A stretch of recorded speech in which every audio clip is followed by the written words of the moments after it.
திருவாசகம் பதிகம் 43 திருவார்த்தை ஸ்ரீ மாணிக்கவாசகர் திருப்பெருந்துறையுள் அருளியது. பாடல் 5. திருச்சிற்றம்பலம்.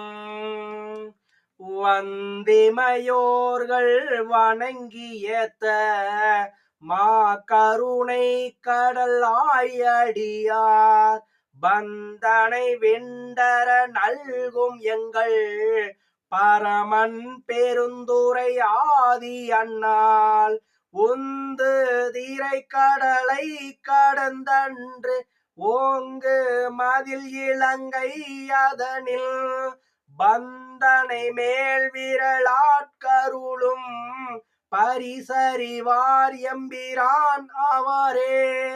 பரிசறிவார் எம்பிரான் அவரே. திருச்சிற்றம்பலம்.